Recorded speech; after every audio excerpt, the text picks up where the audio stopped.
स्वागत है आपका 1.25 करोड़ शिवलिंग मंदिर निर्माण यूट्यूब चैनल में। इन्हें कोरोना, लाश का क्या करें, भैंसे का कर देना, यह सब क्या है? तो देखते हैं, ना भूले हमारी वीडियो को, बने रहे हमारी वीडियो के साथ। जय श्री राधे। बोलिए वृंदावन बिहारी लाल की जय। आज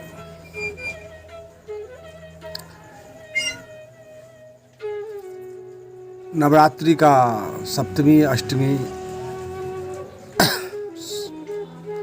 का दिन है। 9 रातों में मनुष्य अपने शक्ति को जगाता है, अपनी शक्ति को जगाता है। और कोई शक्ति नहीं है जिसको जगाना है, अपनी शक्ति को जगाता है। आदमी जहाँ है वही मंदिर है।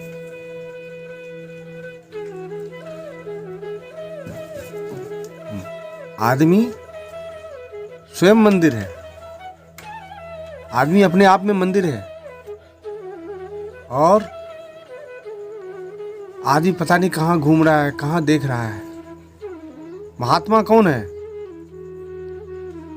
महात्मा है जिसके दूध के दांत नहीं आए हैं, उसको महात्मा बोलते हैं। अर्थात 7 महीने से लेकर के 1 साल 1.5 साल, जब तक दूध के दांत नहीं आते वो महात्मा है। और जिसके दूध के दांत गिर जाते हैं, सब जब तक गिरते हैं, वो साधु है। और उसके बाद के सब लोग आदमी हैं, मानव है, स्त्री हो या पुरुष। हमारी समझ एकदम फिट है। आप भी समझ जाओगे इस बात को। हम तार्किक बात करते हैं, कोई हवाई बात नहीं करते। हमने इस बात को देखा है कि जब तक दूध के दांत नहीं आते हैं वो महात्मा है। दूध के दांत सब गिर जाते हैं वो साधु हो जाता है। तब तक साधु रहता है जब दूध के दांत आ जाते हैं, और जब तक दांत गिरता है तब तक साधु मान लो उस प्राणी को, उस जीव को। और जब सब दूध के दांत गिर जाते हैं उसके बाद वो आदमी या औरत हो जाता है। आदमी मानव हो जाता है। और सरकारी तौर पर 18 वर्ष की जो आयु है वह वोट पड़ने का, मत देने का अधिकार हो जाता है। एकदम सही बात है। दूध के दांत गिरने के बाद 18 वर्ष की उम्र तक अपना मत देने का अधिकार है। मत माने विचार आप दे सकते हैं। इसके पहले तक मत देने का अधिकार नहीं है।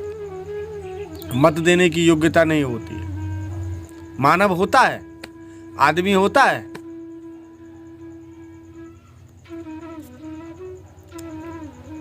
औरत मतलब ऐसा नहीं कि विवाहित, उसमें योग्यता होती है। स्त्री पुरुष होने की योग्यता होती है।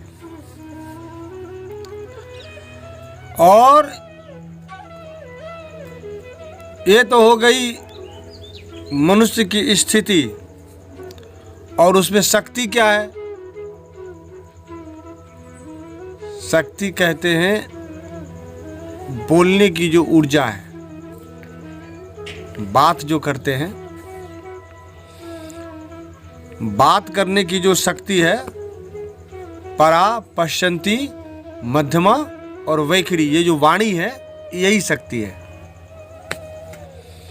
बाड़ी आप कहोगे जो गूंगा है लेकिन वो तो इशारा तो करता है ना, यूं यूं।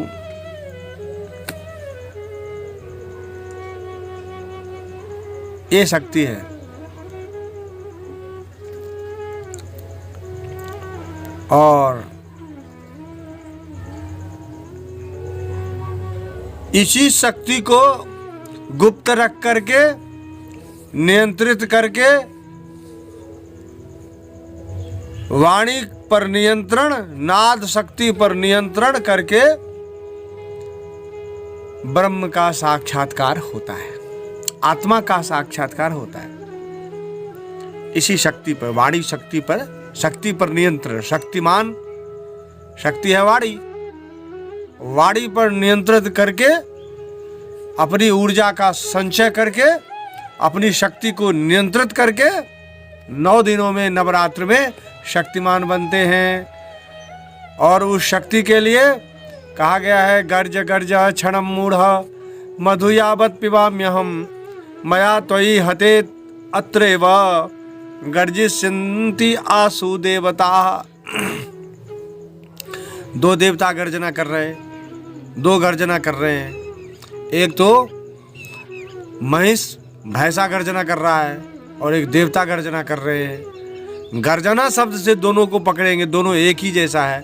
या तो भैंसा भी देवता है या तो देवता भी भैंसा है, क्योंकि दोनों गर्जना कर रहे हैं। गर्जिष्यन्ति आसु देवता,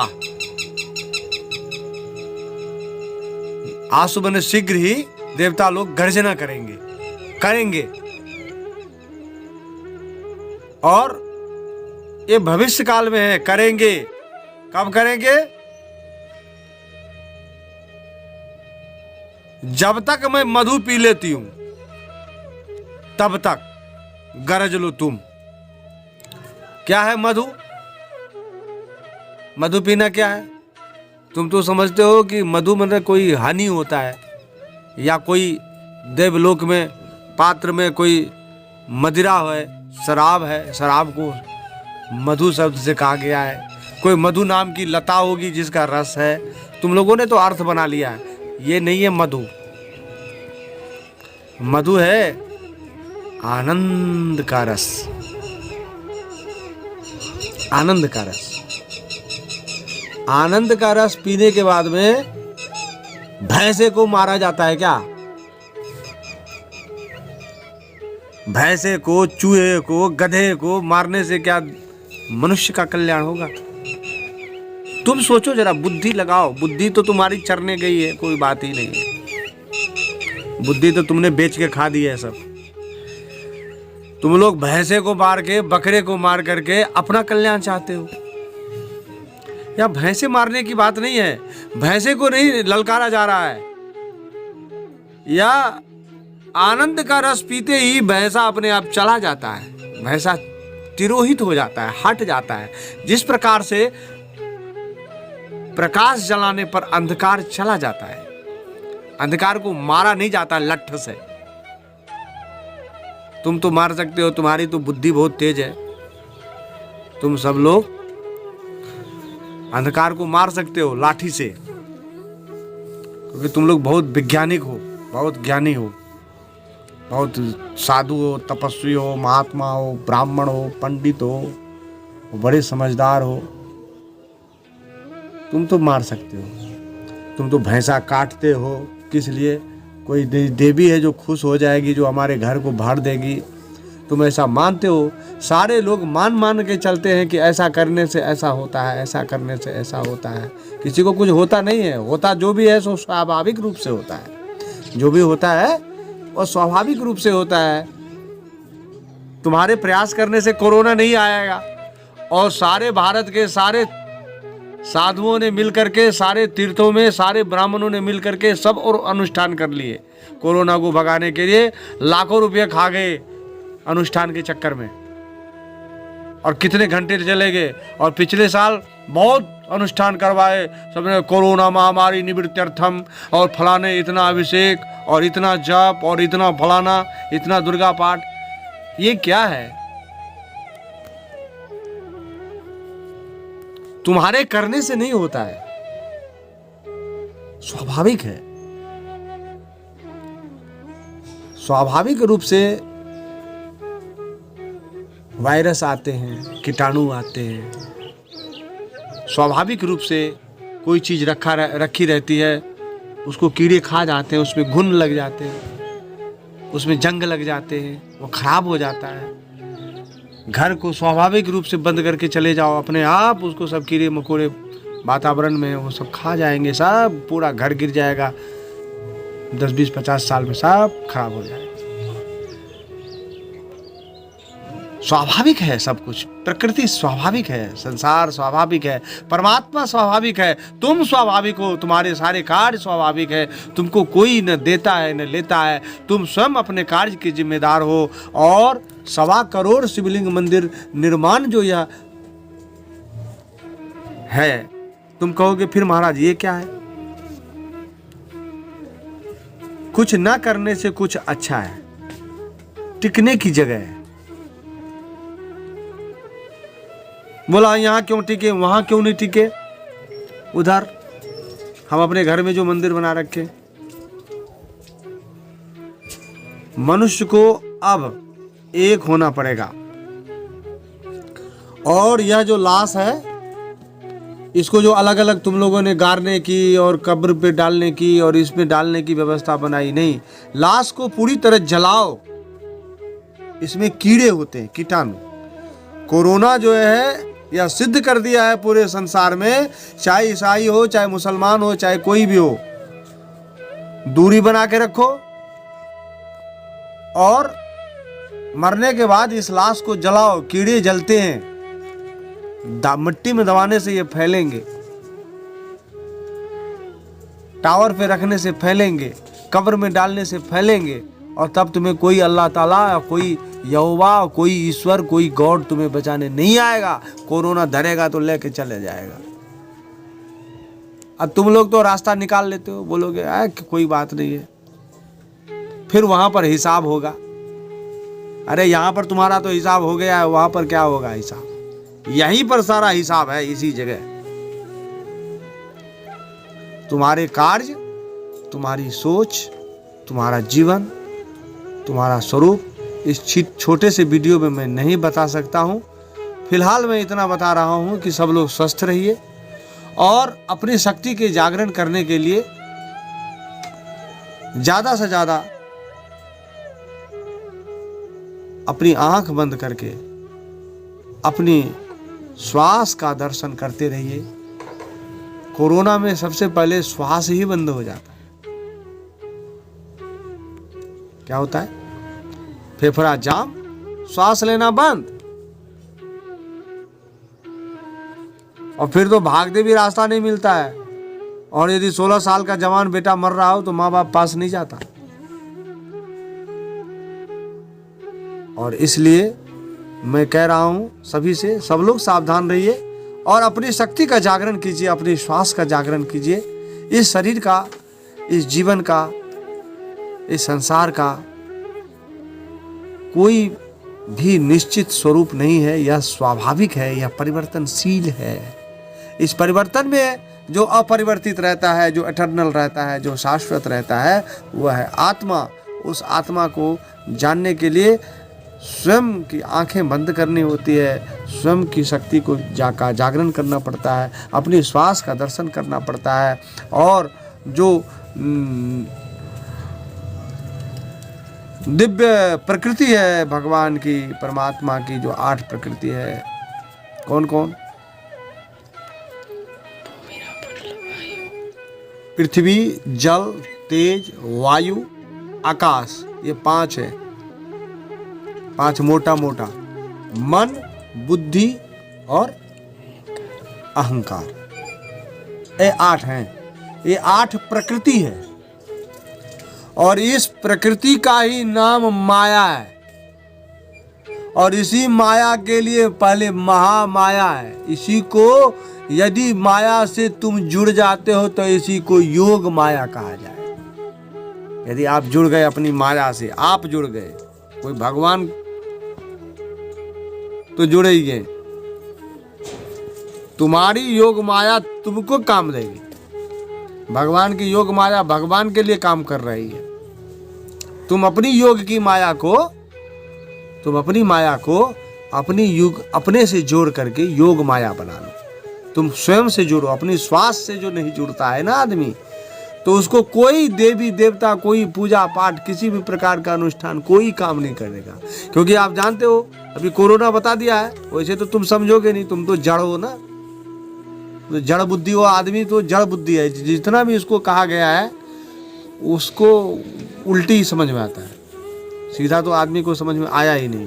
और सब बोलता है फलाना जो कर रहा है वो गलत है क्या? आप जो कर रहे हैं आप सही हैं, और वो जो करता है हमारे गुरुजी जो बोलते हैं वो गलत है, हैं? सब गलत है, आप ही सही हैं। नहीं, तुम सही समझ के देखो। दूसरे के विचार से क्या लेना देना है? हमारे विचार से तुमको क्या लेना देना है? हमारे विचार से मैं तुमको ये नहीं कह रहा हूं कि तुम हमारे विचार को मान लो। तुम सटीक समझ के देखो, तुम निर्णय करो। हमें क्या जरूरत पड़ी है निर्णय करने की? तुम ऐसा यदि कहते हो तो कोरोना जब आएगा बेटा तो निर्णय तो तुम्हारा हो ही जाएगा। तुम कहोगे हमको नहीं आएगा, हम तो मास्क लगाए हैं। इस संसार में कोरोना नहीं, कोई भी चीज इस शरीर से जब प्राण का वियोग होता है, जब होता है, जिसका होता है, जिस उम्र में होता है, उसको मान लो तुम कोरोना है। मानने में कोई हर्जा नहीं। कोरोना होता क्या है? श्वास बंद, बात खत्म, फेफड़े जाम, थक्के लग जाएंगे खून के, कीटाणु चढ़ बैठेगा लाखों, खून के थक्के जम जाएंगे, श्वास लेना बंद हो जाएगा, नलियां बंद हो जाएंगी। सोई राधे राधे ऊपर। इसलिए श्वास निकलने से पहले अपनी श्वास को, श्वास आत्मा नहीं है, श्वास तो एक प्रक्रिया है, एक डायनेमिक सिस्टम है, क्रियात्मक व्यवस्था है। तुमको क्या करना है? डायनेमिक मेडिटेशन करना है। डायनेमिक श्वास का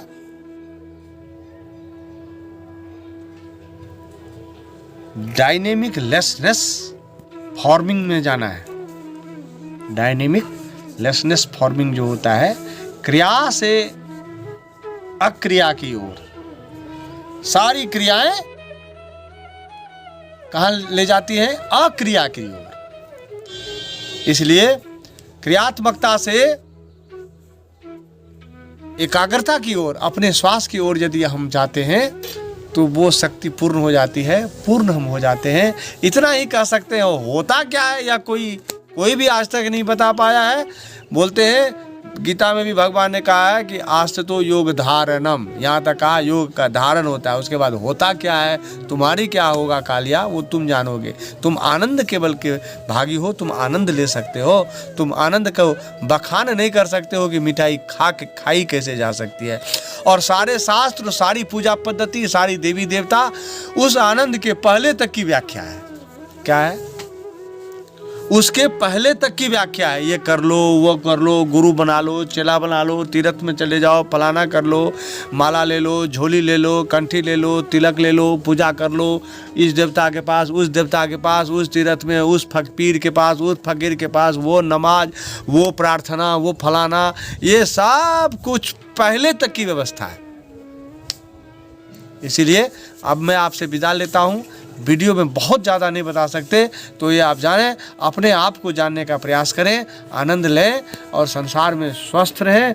प्रेम से बोलिए वृंदावन बिहारी लाल की जय। 1.25 करोड़ शिवलिंग भगवान की जय।